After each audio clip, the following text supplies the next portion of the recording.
तर आता त्यातलं पहिलं उदाहरण आपण बघूया. पहिल्या उदाहरणामध्ये 15चा वर्ग आहे अधिक 12चा वर्ग बरोबर 11चा वर्ग आणि हा प्रश्नचिन्ह. तर प्रश्नचिन्हाच्या जागी कुठली संख्या येईल ते शोधायचं.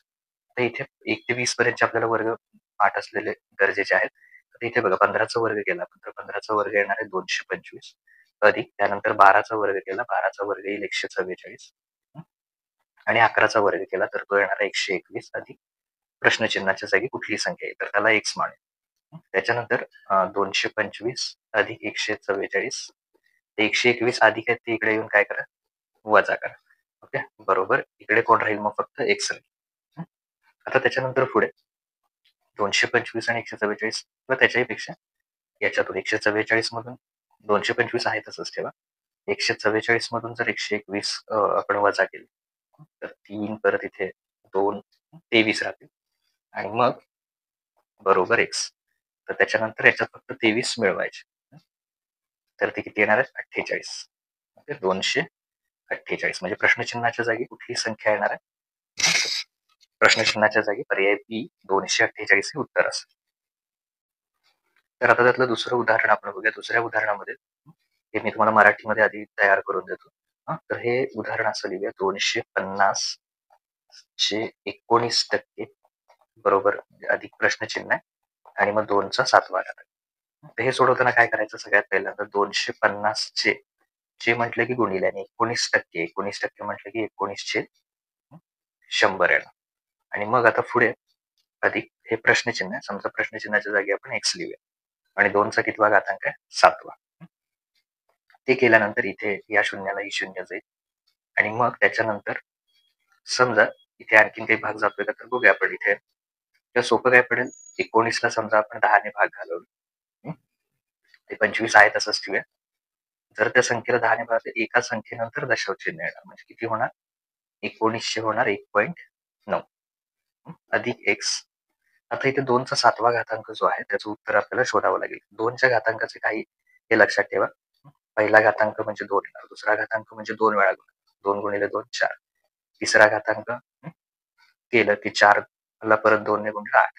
तसं समजा मी 2चा 5वा घातांक केला तर ते 32 येईल.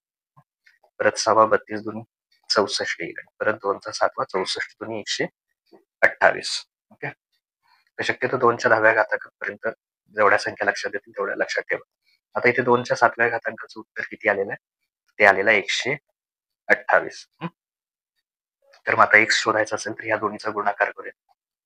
119 गुणिले 5 येणार 95 95 परत 19 दुनी 38 38 आणि हे वरचे 9 47 आणि एका संख्येनंतर दशांश म्हणजे 47.5 सॉरी अधिक x आहे बरोबर 128. आता जर x पाहिजे असेल तर हे अधिकच्या इकडे येऊन वजा होणार म्हणजे x बरोबर 128 वजा 47.5. ओके तर 0.5 येतील पहिल्यांदा ह्याच्याकडून हातचे घेतल्यानंतर हे 7 होतील 7 वजा 7 येतील 0 आणि मग 12तून 4 गेले 8 म्हणजे 80.5. त्याच्यामध्ये पर्याय सी 80.5 हे आपलं बरोबर उत्तर असेल. ओके तर आता उदाहरण क्रमांक 3 मध्ये हा जो कंस आहे तर या कंसाच्या किती टक्के शोधायचे 50% किती येतात ते शोधायचे. तर सगळ्यात पहिल्यांदा काय करूया आपण हा जो कंस आहे तर त्याची किंमत किती येते ते शोधून काढूया. म्हणजे 13 1/10 अधिक 11 1/10 बरोबर. आता यांची जर बेरीज करायची असेल तर मग आपण 13 अधिक 11 करणार 13 आणि 11 केल्यानंतर 24 येईल 1 अधिक 1 करणार म्हणजे 2 येणार आणि छेदामध्ये 10. आता ते केल्यानंतर इथे याला आणखीन सोपं रूप देण्यासाठी 24 गुणिले 10 केले आणि त्याच्यामध्ये 2 मिळवले. 24 गुणिले 10 केले 240 आणि त्याच्यामध्ये 2 मिळवले 242. त्यामुळे डायरेक्ट इथं आपण लिहूया 242 आणि छेद आहे तसा 10. आता याच्या 50% काढायचे कारण इथं काय म्हटलं 50% ऑफ 50%. तर मग 242 छेद 10 चे 50%. 50% कसं लिहिणार 50 छेद 100. जे म्हटलं की तिथे गुणिले द्यायचं. आता इथे शून्याला ही शून्य जाईल त्याच्यानंतर 5 1 5 5 गुणी 10 परत 242 ला जर का तुम्ही 2 ने भागलं तर ते केल्यानंतर येणार 121 आणि शेवटी इथे खाली राहिलेला 10 ने भागायचं. 10 ने भागल्यावर काय होणार तर 1 नंतर दशांश चिन्ह येणार एका संख्येनंतर मागच्या. तर ते येणार आहे 12.1. ओके, 12.1 हे त्याचं अचूक उत्तर आहे, म्हणजे पर्याय सी. तर आता आपण उदाहरण क्रमांक 4 बघूया. उदाहरण क्रमांक 4 मध्ये 729 वर्गमूळ आहे. त्याला 45 ने भागायचं गुणिले 720 अधिक इथे प्रश्नचिन्हाच्या जागी कुठलीही संख्या आहे जेणेकरून 30चा वर्ग येईल. आता याच्यासाठी काय करणार आपण, तर इथे एक एक स्टेप आता आपण सोडूया. 729 वर्गमूळ, तर तुम्ही 27 गुणिले 27 करून बघा. 27 गुणिले 27 येणार 729. त्यामुळे 729 वर्गमूळ 27 भागिले हे किती आहेत 45. ते लिहिताना पण असे लिहूया, भागिले 45 आणि पुढे आहेत गुणिले 720 अधिक इथे प्रश्नचिन्ह आहे, तर त्या ठिकाणी x म्हणूया आणि इथे करायचं आहे आपल्याला 30 त्याचा वर्ग. 30चा वर्ग केला तर तो किती येणार आहे, 3चा वर्ग 9 आणि 0 डबल करायचे म्हणजे 900. तर 30चा वर्ग डायरेक्ट 900. आता हे केल्यानंतर इथे पण याला 9च्या याने भागू शकतो. 9 त्रिक 27 आणि 9 45 येईल. हे केल्यानंतर परत इथे 5 एक्के 5, परत इथे 5 एक्के 5, 2 उरले 22, 5 चोक 20, परत 2 उरले 5 चोक 20 म्हणजे 144 आले. आता 144 गुणिले 3 केले आपण. 144 गुणिले किती करूया, 3 करूया. 144 गुणिले 3 केल्यानंतर 12, 14 त्रिक 42 आणि 43 म्हणजे 432 अधिक x बरोबर 900 आले. आता हे अधिक इकडे येऊन काय होतील, वजा होतील, म्हणजे x बरोबर 900 वजा 432 म्हणजेच x किती येतील, इथे 8 येणार आणि त्याच्यानंतर 9 मधून 3 गेले 6, परत याच्यातून म्हणजे 8 मधून 4 गेले 4, 468 येणार. ओके, तर 468 म्हणजे सॉरी इथे पर्याय बी बरोबर आहे त्याच्यात 468. आता इथे आपण 2चा 12वा घात आणि इथे 3चा 9वा घात आहे आणि मग त्याच्यानंतर दुसऱ्या कंसामध्ये 3चा 6वा घात वजा 9चा 3रा घात यांची वजाबाकी, परत 11चा वर्ग आहे आणि मग त्याचं उत्तर किती येईल ते विचारलं. आता हे विचारल्यानंतर इथे जर तुम्ही 2चा 12वा घातांक किंवा 3चा 9वा घातांक वगैरे शोधत बसलात आणि मग परत हे सगळे घातांक शोधलं तर वेळ जाईल. तर काय होईल बघा, याच्यामध्ये आपण एक एक स्टेप करूया. 2चा 12वा घात वजा 3चा 9वा घात हा पहिला कंस आहे, त्याला गुणिले दुसरा कंस आहे. तर आता ह्या कंसातल्या आपण किमती शोधूया.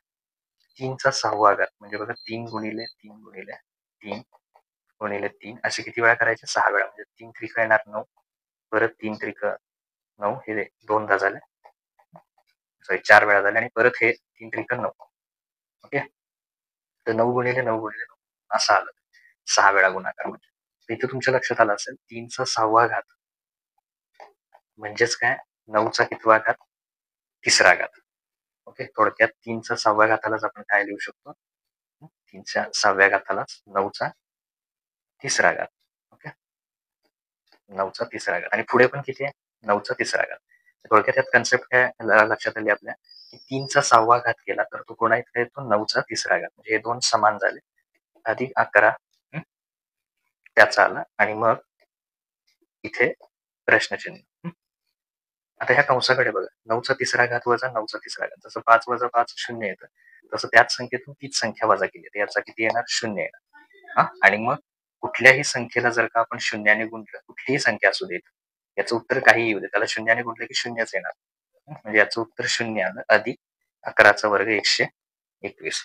आता पर्यायामध्ये कुठेही 121 नाही आहे, त्यामुळे ई पर्याय, नन ऑफ दिस म्हणजे यापैकी नाही, यापैकी नाही. अशा वेळी असा पण पर्याय येतो. त्यामुळे मोठे कंस असतील तर त्यातला एखाद्या कंसाची किंमत 0 येते का ते चेक करा, जेणेकरून ते 0 आलं तर राहिलेलं उत्तर असेल आणि पर्यायात नसेल तर तुम्ही कुठला पर्याय निवडायचा, यापैकी नाही, नन ऑफ दिस.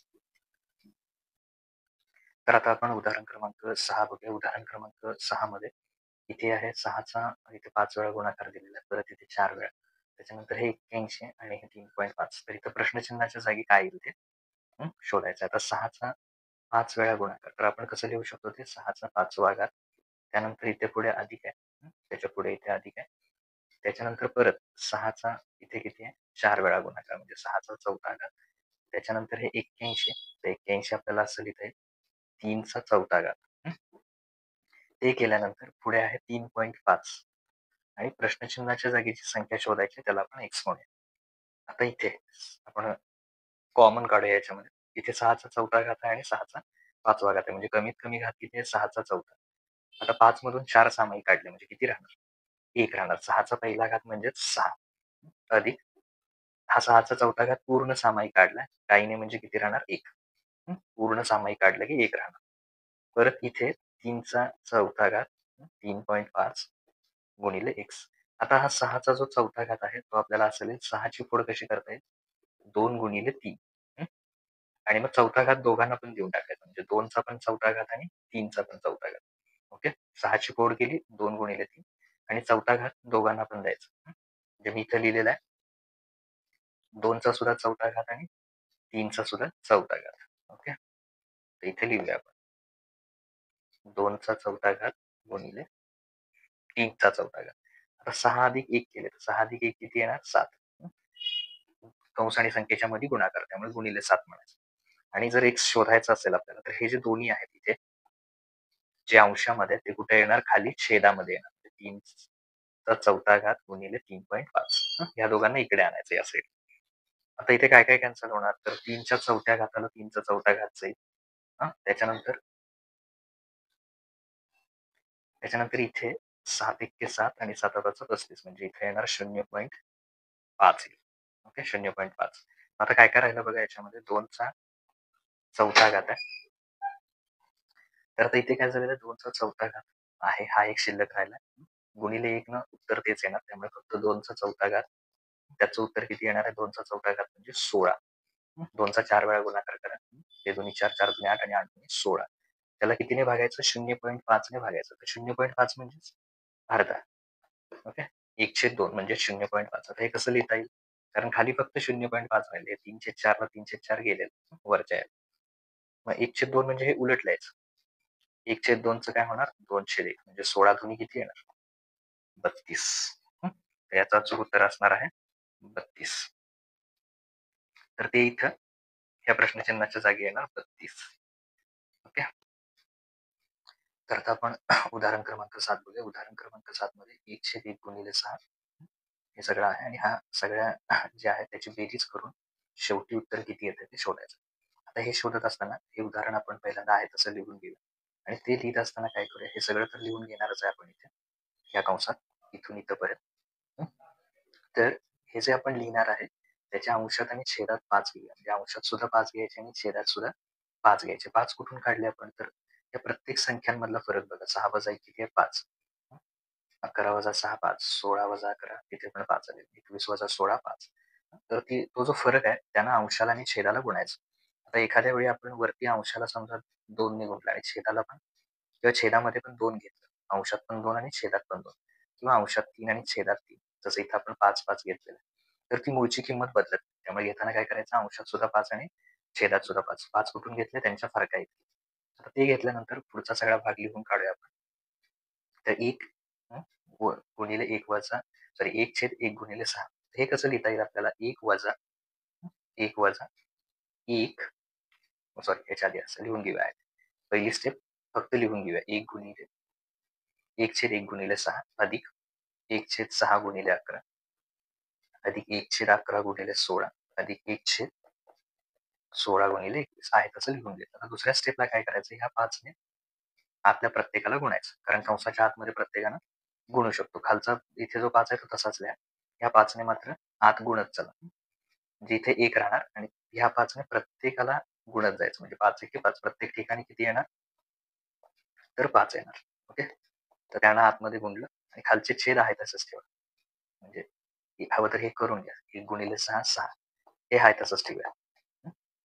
6 गुणिले 11 इथे 11 गुणिले 16 आणि इथे 16 गुणिले 21. हे केल्यानंतर आता इथे 1/5 तर 6/5 हे उत्तर येण्यासाठी आपण कसं करू शकतो? 1 वजा 1/6. 1 वजा 1/6 म्हणजेच 5/6. कारण कसं बघा 6 1 6 6 मधून 1 वजा केले 5 म्हणजेच 5/6. तर 5/6 मी कसं लिहिलं? 1 वजा 1/6 त्याच्यानंतर अधिक पुढचा हा जो आहे तर हे उत्तर येण्यासाठी काय करायचं? हे असं लिहायचं. 1/6 वजा 5/11. तर तिरकस गुणाकार करा. 11 एके 11. ओके. आणि त्याच्यानंतर इथे सॉरी 5 नाही इथे 1 घ्या. सॉरी इथे 1 घ्या. इथे लिहिताना आपण 1 लिहिलं. आता तिरकस गुणाकार चेक करा. 11 एके 11, 6 एके 6. 11 वजा 6 वरती येणार 5 आणि खाली छेदांचा गुणाकार 6 गुणिले 11. ओके. त्याचंच उत्तर आहे ते. परत अधिक. हे कसं लिहू शकतो त्याचप्रमाणे आता लिहिलं तसं. तर 1/11 वजा 1/16 बरोबर हे येणार. 16 एके 16, 11 एके 11. तर ते पण 5/11 गुणिले 16 येणार आणि शेवटचं याच्यासाठी कसं लिहिता येईल? तर इथे 1/16 वजा 1/21 हे याचं उत्तर येणार शेवटच्याच. ते सुद्धा 5/16 गुणिले 21 येणार याचप्रमाणे. आता इथे जर आपण कॅन्सल करत गेलो प्रत्येक, तर 1 फक्त राहील इथे. वजा 1/6 आणि अधिक 1/6 एकमेकाला कॅन्सल होतील. त्याच्यानंतर वजा 1/11 ला अधिक 1/11 कॅन्सल होईल. तसंच वजा 1/16 ला अधिक 1/16 काय होतील? कॅन्सल होतील. म्हणजे फक्त काय राहिले याच्यात? तर हा पहिला आहे तो 1/5 आहे तसा. इथं 1 ही संख्या राहिली कंसाच्या आतमध्ये आणि इथं शेवटी काय राहिलं? वजा 1/21. मग हे कसं सोडवणार आपण? 21 एके 1/5 आहे तसं लिहिलं. 21 एके 21 आणि 21 मधून परत 1 वजा केले. 20 20/21. ओके. तर त्याला सोपं रूप दिलं तर 5 एके 5, 5 चोक 20. म्हणजे उत्तर किती येणार? 4/21. आता पर्याय 4/21 नाहीये तर किती आहे? 8/42. समजा मी अंशाला आणि छेदाला 2 ने गुणलं तर 4 दुनी 8 आणि 21 दुनी त्याचं रूपांतरित केलं त्याला. समान संख्येनं गुणलं तरी चालतं. 4 दुनी 8 आणि 21 दुनी 42. म्हणजे आपलं उत्तर किती असणार आहे? 8/42 हे त्याचं अचूक उत्तर असणार आहे. ओके.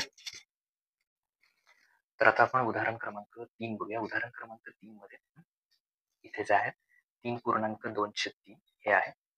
त्याच्यानंतर 4.1/5 न त्याला गुणायचं आहे आणि मग हे 2 अपूर्णांक सोपे रूप देऊन त्यानेही गुणायचं आहे. तर हे सगळा गुणाकार करत असताना सगळ्यात पहिल्यांदा आपण काय करूया? सोपे रूप देऊया त्याला आहेत. ओके. तर हे सोपे रूप देत असताना सगळ्यात पहिली स्टेप इथे 3.2/3 याचं रूपांतर कसं करणार? 3 गुणिले 3 करणार. 3 त्रिक 9 आणि त्याच्यामध्ये 2 मिळवणार म्हणजे 11/3 म्हणजे पहिल्याच उत्तर किती येईल? 11/3 गुणिले.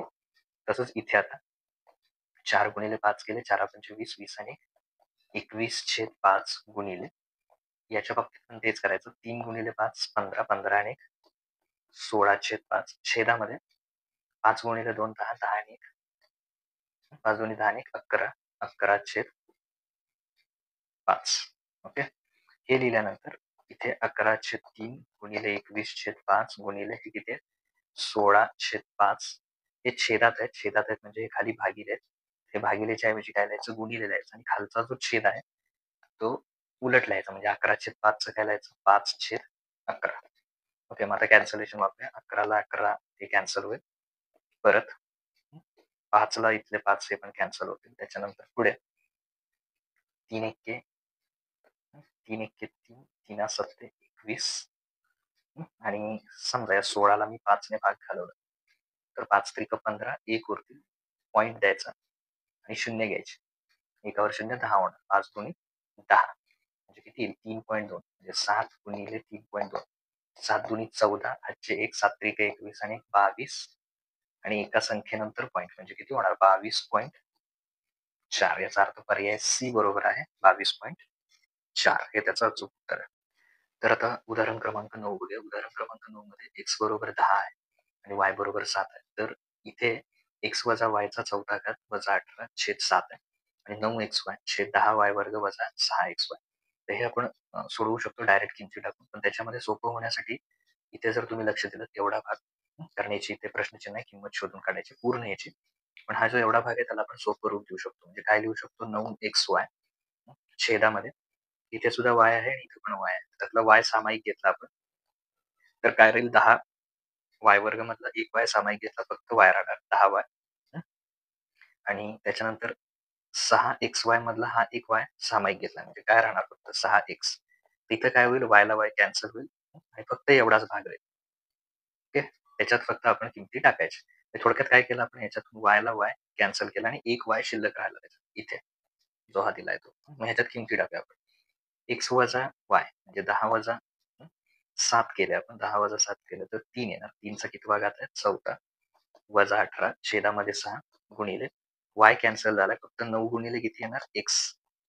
तर x ची किंमत किती? 10 अधिक इथे बघा 10 गुणिले y 10 गुणिले y ची किंमत आहे 7 वजा 6 गुणिले x ची किंमत आहे 10. तर त्याला आणखीन सोडूया. 3चा चौथा घात.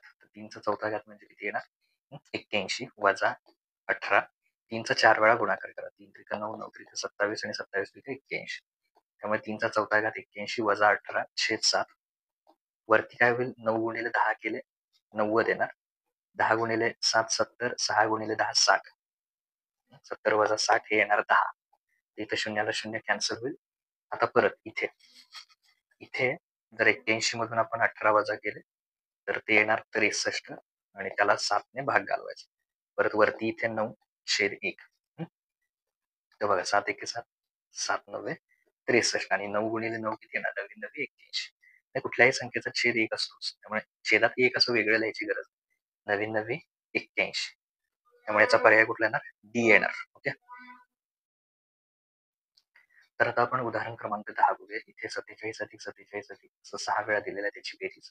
त्याच्यानंतर गुणिले 5 आणि परत 47 गुणिले 47 सॉरी 47 अधिक 47 गुणिले 6 आणि परत कंसामध्ये दिलेलं आहे 47 गुणिले 2. त्याच्यानंतर मग 47 गुणिले इथे प्रश्नचिन्ह दिलेलं आहे. प्रश्नचिन्हाच्या जागी काय येईल ते आपण शोधायचं. ते शोधण्यासाठी आपण काय करणार इथे आपण सगळ्यात पहिल्यांदा 47 याची बेरीज किती वेळा आहे बघा एकूण 1 2 3 4 5 6. म्हणजे थोडक्यात ते असं लिहू शकतो आपण 47 गुणिले 6 परत इथे किती आहे गुणिले 5 आहे. परत 47 अधिक 47 म्हणजे परत 47 अधिक 47 म्हणजे कसं लिहिणार आपण 47 गुणिले 2. तसं हे 6 वेळा ते काय लिहिलं 47 गुणिले 6 लिहिलं.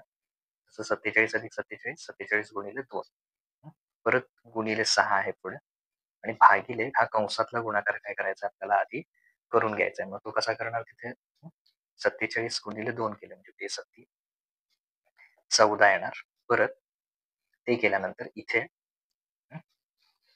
4 दुनी 8 आणि 9 तर 94 आले आणि 47 इथे प्रश्नचिन्हाच्या जागी काय म्हणूया त्याला आपण x म्हणूया. आता ते केल्यानंतर इथे इथे आपल्याला असं करायचंय 47 गुणिले 47 किती आहेत ते जरा बाजूला लिहूया. 47 गुणिले 47 आणि परत इथे 6 गुणिले 5 केले 30. राहिलेल्या संख्यांचा गुणाकार करूया. 47 6 गुणिले 5 30 आले. 30 ने परत 6 ला गुणलं म्हणजे किती येणार 180. या तिघांचा गुणाकार केला 6 पंचे 30 आणि 30 गुणिले 6 180 आले. परत इथे मध्ये भागिले चिन्ह आहे. त्या भागिलेच्या ऐवजी काय लिहायचं गुणिले लिहायचं आणि 94 त्याचा छेद काही नाही म्हणजे 1 असणार तो उलट लिहायचा 1/94 बरोबर 47 गुणिले x. ओके. आता हे झाल्यानंतर पुढचा भाग शोधत असताना इथे काय करू शकतो आपण आणखी याला सोपं रूप देण्यासाठी 47 एक्के 47 आणि 47 दोन्ही 94 आले. ओके. ते आता आपण इथं शोधलं 47 गुणिले 94. ते केल्यानंतर आणखीन काय करता येईल आपल्याला इकडे बरोबर चिन्हाचे समजा हे गुणिले ते इकडे भागिले होते म्हणजे दोन्हीकडचे 47 ला 47 काय होते एक इकडचा 47 आणि हा एक. कारण हा जर इकडे आला याच्याकडे तर छेदात येणार त्यामुळे ते एकमेकाला कॅन्सल होईल. ओके. मग आता 180 आणि आता किती राहिलं त्याला जर 2 ने भागला आपण एवढंच राहिलं याच्यामध्ये 1 न गुणून काही फरक पडणार त्यामुळे थोडक्यात x बरोबर 180 ला कितीने भागायचं 2. 90 18 90 म्हणजे x ची किंमत किती येणार आहे तर 90 येणार आहे. म्हणजे पर्याय सी याच्यामध्ये बरोबर आहे 90. हे त्याचं अचूक उत्तर आहे. तिथं आपण त्यातली सिम्प्लिफिकेशनची 10 गणितं बघितली. पुढील व्हिडिओमध्ये आपण पुढची जी आहेत ती बघूया.